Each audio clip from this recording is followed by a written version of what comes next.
Hello everyone. આજે આપણી સાથે છે મિસ્ટર નિમેશ ચંદન, જે પ્રેઝન્ટલી CIO છે બજાજ ફિનસર્વ મ્યુચ્યુઅલ ફંડમાં. એમના વિશે વાત કરું તો ટોટલ 25-26 વર્ષનો એમનો ઇન્વેસ્ટમેન્ટ ફિલ્ડમાં એક્સપિરિયન્સ રહ્યો છે. એમણે સ્ટાર્ટ કર્યું હતું as a research analyst strategic કેપિટલમાં. એના પછી ICICI મ્યુચ્યુઅલ ફંડમાં એઝ અ ફંડ મેનેજર હતા અને ઘણો લાંબો સમય સુધી કેનેરા રોબેકોમાં ફંડ મેનેજર તરીકે અને છેલ્લે હેડ ઓફ ઇન્વેસ્ટમેન્ટ તરીકે એમણે કામ કરેલું છે. અને જ્યારથી બજાજ મ્યુચ્યુઅલ ફંડ સ્ટાર્ટ થયું છે, સિન્સ ઇન્સેપ્શન, સર એમાં CIO છે. First of all thank you so much sir, તમે તમારા બિઝી શેડ્યુલમાંથી અમને ટાઈમ આપ્યો આના માટે. My pleasure. સો ઘણી વખત અમે તમને સાંભળ્યા છે અને બીજા બધા ફંડ મેનેજર કરતાં તમે બિહેવિયર ઉપર વધારે વાત કરો છો કે જનરલ જે પેટર્ન હોય છે કે બાસ્કેટ ઓફ સ્ટોક્સ, એમાંથી ફંડામેન્ટલ એનાલિસિસ કરીએ, ચાયણીમાં ધીમે ધીમે ચાળતા જઈએ અને પછી જે સ્ટોક્સ વધે એમાંથી આપણે પોર્ટફોલિયો બનાવીએ. તમે એનાથી કંઈક અલગ વધીને બિહેવિયર ઉપર વાત કરો છો, તો આ એંગલ ક્યારથી તમારામાં ડેવલપ થયો અને શું એનું સિગ્નિફિકન્સ તમે જોઈ રહ્યા છો અત્યારે? જ્યારે હું રિસર્ચ એનાલિસ્ટ હતો, મારો કરિયર મેં સ્ટાર્ટ કર્યું એઝ અ ટેકનોલોજી અને ફાર્માસ્યુટિકલ રિસર્ચ એનાલિસ્ટ. તો ત્યારે મોટા ઇન્વેસ્ટર્સની બુક્સ વાંચવાની ને ફોલો કરવાનું, જેવી રીતે વોરેન બફેટ છે, હાર્વર્ડ માર્ક્સ છે, એમને ફોલો કરતો અને ટ્રાય કરતો શીખવાની એમનાથી કે કેવી રીતે ઇન્વેસ્ટમેન્ટ કરવાનું. તો અરાઉન્ડ 2003 એન્ડ કે લગભગ બિગિનિંગ ઓફ 2004 મને આ કોન્સેપ્ટ ખબર પડી બિહેવિયરલ ફાઇનાન્સ, કે આપણી સાયકોલોજી આપણા ફાઇનાન્શિયલ ડિસિઝન્સને કેવી રીતે ઇમ્પેક્ટ કરે છે. રાઈટ. અને હ્યુમન બિંગ્સને શું છે, આપણે ઇમોશનલ હોઈએ, બાયસ્ડ હોઈએ, એટલે આપણા ઘણા ડિસિઝન આપણને ખબર પડે કે ન પડે ઇમોશનલી લઈએ છે. ફંડામેન્ટલ એનાલિસિસ બહુ ઇમ્પોર્ટન્ટ છે, એનાથી આપણને રાઈટ ઇન્ફોર્મેશન મળે બિઝનેસની. બટ ઘણા ટાઈમ તમે જોયું હશે કે દરેક વ્યક્તિ એ ઇન્ફોર્મેશનને જુદી રીતે ઇન્ટરપ્રેટ કરે છે અને એના પર ડિસિઝન અલગ અલગ લે છે. તો એના પોતાના બાયસ ને ઇમોશન્સ એમાં આવી જાય. વધારે મેં સ્ટડી કર્યું પછી રિસર્ચ બિહેવિયરલ ફાઇનાન્સ પર, તો ખબર પડી કે જેટલા સક્સેસફુલ ઇન્વેસ્ટર્સ છે એ તેમના પોતાના બાયસીસ અને ઇમોશન્સને કંટ્રોલ કરીને ઇન્વેસ્ટમેન્ટ સારું કરી શકે છે. રાઈટ. એટલે જ આપણે કહીએ ને, જે એ લોકો ગ્રીડી બની શકે જ્યારે બાકી ફિયરફુલ હોય ક્રાઉડ, અને ફિયરફુલ બની શકે જ્યારે ક્રાઉડ ગ્રીડી બને. તો એમ વિચાર્યું કે હવે થોડું વધારે સ્ટડી કરવું છે કે આ ડિસિઝન મેકિંગ પર બિહેવિયર કેવી રીતે આપણું ઇમ્પેક્ટ કરે છે અને એનાથી શું રિઝલ્ટ આવે છે. તો ખાલી રિસર્ચ રિપોર્ટ લખીને તો શીખવાના નથી. તો વિચાર કર્યું મ્યુચ્યુઅલ ફંડ સાઈડ આવવાનું. પછી લાસ્ટ હવે 2005થી મ્યુચ્યુઅલ ફંડમાં છું, તો હવે 19 વર્ષ પૂરા થવા આવ્યા. અને બિહેવિયરલ પર 1-2 નાના કોર્સ બી કર્યા. અને લાસ્ટ લગભગ 10 વર્ષથી ટ્રાય કરું છું કે એવી નવી આઈડિયાઝ કે પ્રોસેસ લઈ આવું જેનાથી આપણું ડિસિઝન મેકિંગ જે છે ફાઇનાન્સમાં એ બેટર થાય. રાઈટ. અને એ ટૂલ્સ અમે બજાજ ફિનસર્વમાં જે આપણી ઇન્વેસ્ટમેન્ટ ટીમ છે એમાં બી યુઝ કરે છે, તાકી અમારા બાયસીસ ઇન્વેસ્ટમેન્ટ પર ઇમ્પેક્ટ ન કરે. અને બીજું, ક્રાઉડનું જે બાયસ હોય, ઓવર રિએક્શન કે અંડર રિએક્શન હોય, એનો આપણે ફાયદો લઈ શકીએ.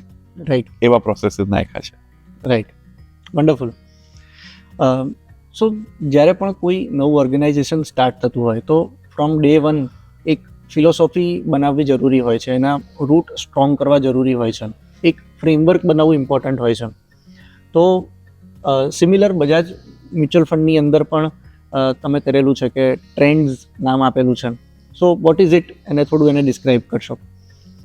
આપણે બેઝિક ક્વેશ્ચન પૂછે કોઈને કે શેર માર્કેટમાં કે બિઝનેસમાં તમે શું કામ ઇન્વેસ્ટ કરો, તો લગભગ રીઝન એક જ હોય છે કે આ બિઝનેસ જે છે બહુ સારું કરશે આગળ, સેલ્સ વધતું જશે, પ્રોફિટ વધતું જશે, અને શેર લઈને આપણે એ બિઝનેસમાં પાર્ટનર તરીકે બની ગયા તો આપણી બી વેલ્યુ શેરની વધતી જાય.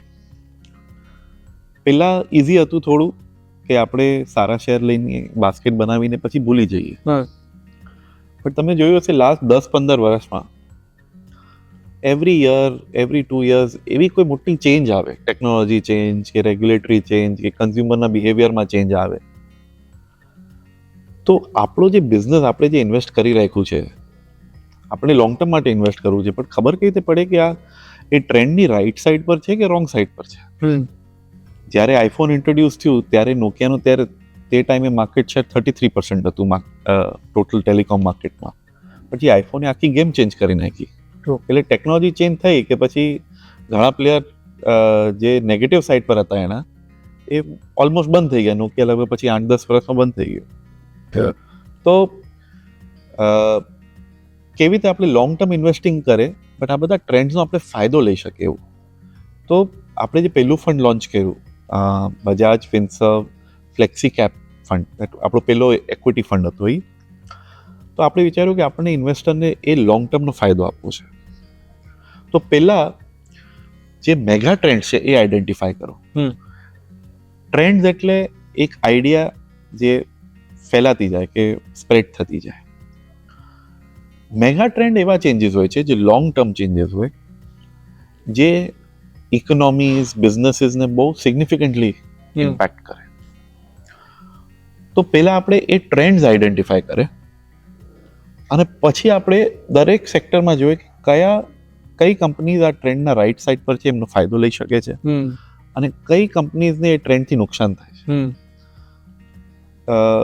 હમણાં જે આપણે રિસન્ટ ટ્રેન્ડ જોઈ રહ્યા છે ઓટો સેક્ટરમાં, કે ગવર્મેન્ટ પ્રોત્સાહન આપે છે ઇલેક્ટ્રિક વ્હીકલ્સને, અને ઘણી કંપની પોતાના વેરિયન્ટ્સ લોન્ચ કરે છે ઇલેક્ટ્રિક વ્હીકલના. ટેકનોલોજી બી ઇમ્પ્રૂવ થાય છે, બેટરી કોસ્ટ નીચે આવે છે, એટલે તમારું માઇલેજ કોસ્ટ હવે પર કિલોમીટર કોસ્ટ હવે ઇલેક્ટ્રિક વ્હીકલનું લગભગ ₹1 પર કિલોમીટર થઈ ગયું છે, જે ડીઝલ વ્હીકલમાં લગભગ ₹8 પર કિલોમીટર જેટલું છે.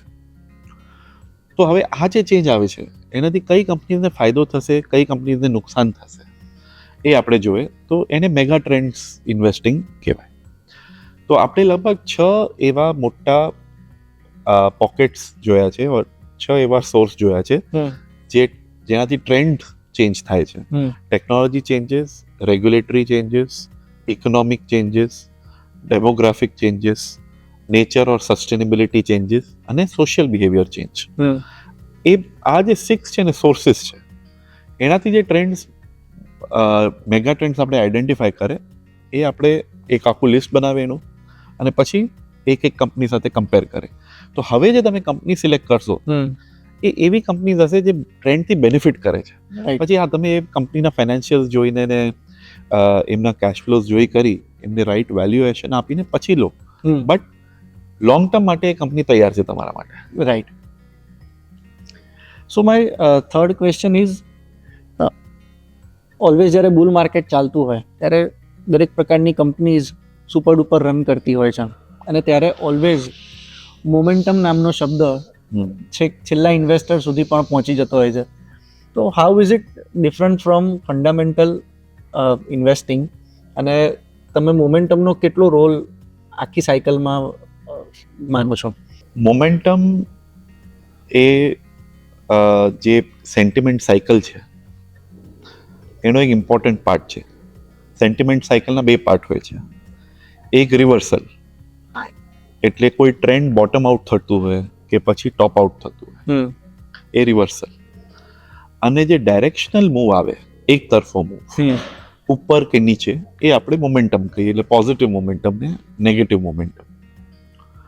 હવે મોમેન્ટમની જે થિયરી છે,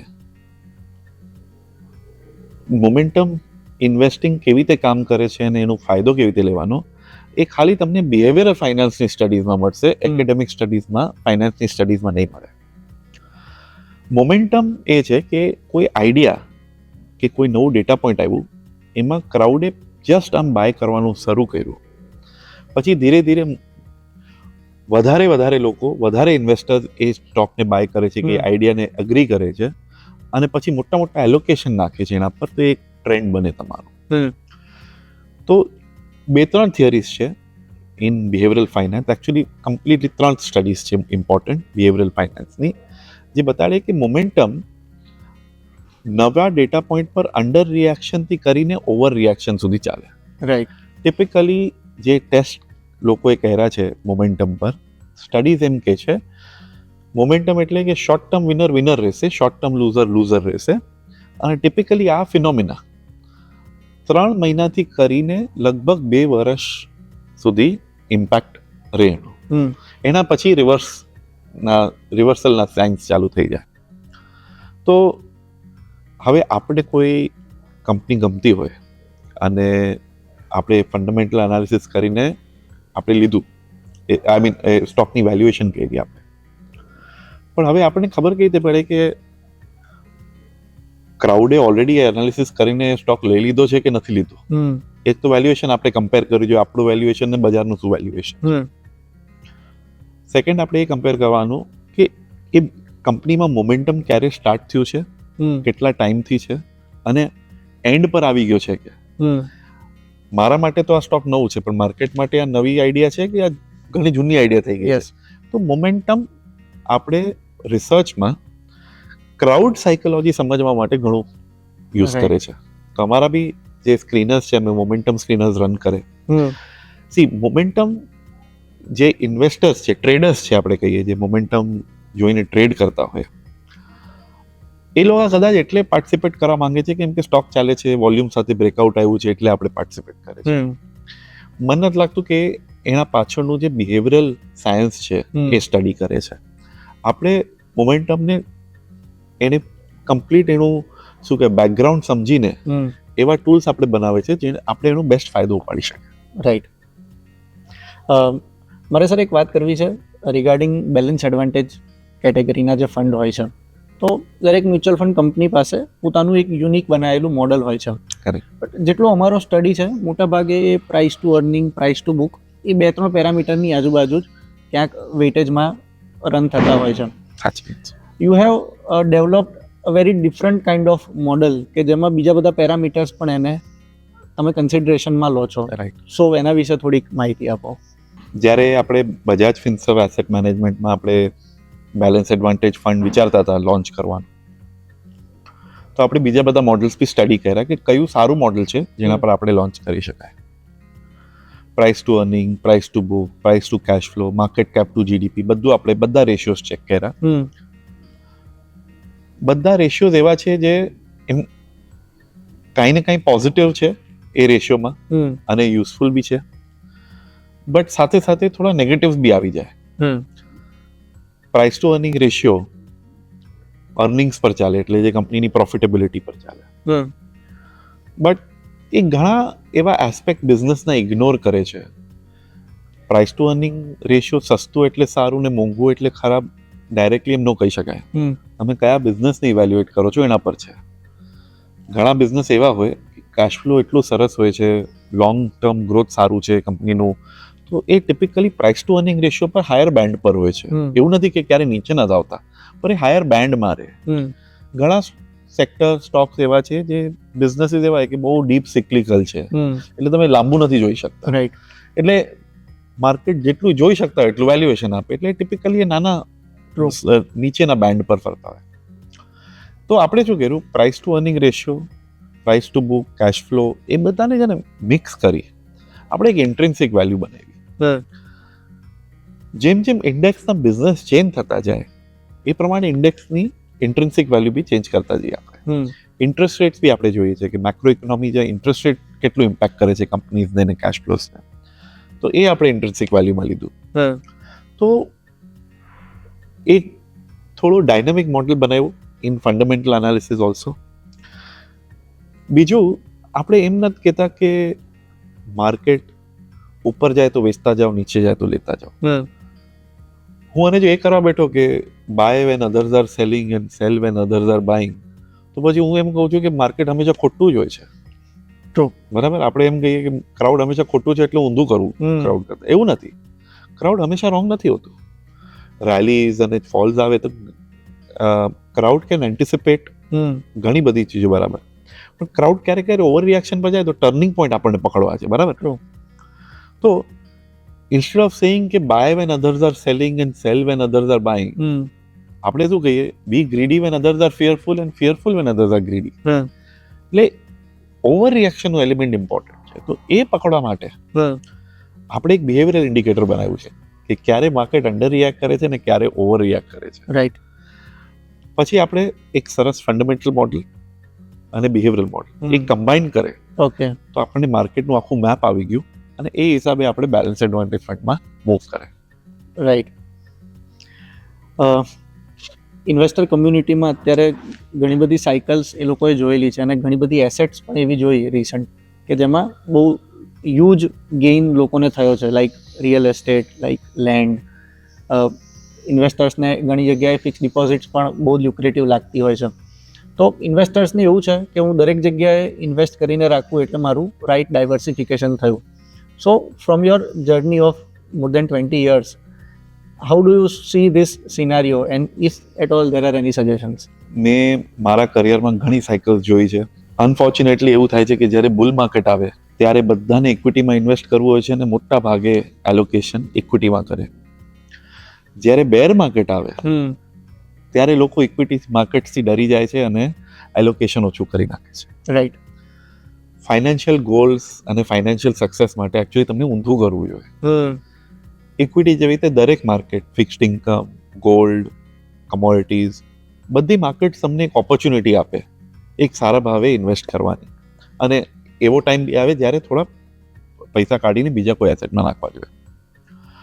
તો એસેટ એલોકેશન યા તો તમે કોઈ એડવાઇઝરને મળી કરીને કે બરાબર સ્ટડી કરીને તમે પોતાની કરી લો, યા પછી તમે એક્સપર્ટને આપી દો, જેવી રીતે બેલેન્સ એડવાન્ટેજ ફંડ કે મલ્ટી એસેટ ફંડ. આજે ફિક્સ્ડ ઇન્કમ રેટ્સ એકદમ પીક પર છે. નેક્સ્ટ 2-3 વર્ષ આપણું વ્યૂ છે કે એ ઇન્ટરેસ્ટ રેટ નીચે આવશે. તો તમને આજે અને જો ઇન્ટરેસ્ટ રેટ લોક કરી લો સારા, તો તમને ઇન્ટરેસ્ટ બી સારું મળશે અને એ બોન્ડ્સ પર નેક્સ્ટ 2-3 યર્સમાં તમને કેપિટલ ગેઇન બી બની શકાય. રાઈટ. અને સેફ સિક્યોરિટીઝમાં હું એમ નથી કહેતો કે ક્રેડિટ રિસ્ક રહીને તમને સારું રિટર્ન મળે છે. ઓલરેડી ગવર્મેન્ટ સિક્યોરિટીઝના બી રેટ હાઈ છે. બીજું, જ્યારે ઇન્ટરેસ્ટ રેટ નીચે આવે, થોડુંક જીઓપોલિટિકલ અનસર્ટન્ટી હોય તો ગોલ્ડ બી સારું કરે. તો ગોલ્ડ પર બી હમણાં તમે જોયું હશે કે અપમૂવ આવ્યું છે અને કદાચ એ ચાલશે થોડો ટાઈમ. હવે તમે ડાયરેક્ટલી લેશો તો કદાચ એ ઇન્ટરેસ્ટ ઇન્કમ કે ગોલ્ડના ટ્રેડિંગ પર તમને ટેક્સ ફૂલ લાગશે. મલ્ટી એસેટ ફંડમાં એક એક્સપર્ટ તમારા માટે બેલેન્સ કરશે ઇક્વિટીઝ, ફિક્સ્ડ ઇન્કમ અને ગોલ્ડ. અને બિકોઝ મ્યુચ્યુઅલ ફંડ દ્વારા પાસ થ્રુ વ્હીકલ, તમને એ પ્રમાણે જ્યારે તમે વિડ્રો કરશો ત્યારે તમે કેપિટલ ગેઇન્સ ટેક્સને આપશો. So that is a better way to go for it according to. એટલે અલગ અલગ જગ્યાએ એસેટમાં રાખવું એના કરતાં એક બાસ્કેટમાં મૂકી દઉં કે જ્યાં એક્સપર્ટ એને પ્રોફેશનલી મેનેજ કરી રહ્યા છે. Right. Thank you so much sir. તમે અમારો કિંમતી સમય અમને આપ્યો અને જે પણ ડિસ્કશન થયું એ ઇન્વેસ્ટર સુધી પહોંચાડવાનો મેક્સિમમ પ્રયાસ કરીશું અમે. Thank you so much sir. Thank you.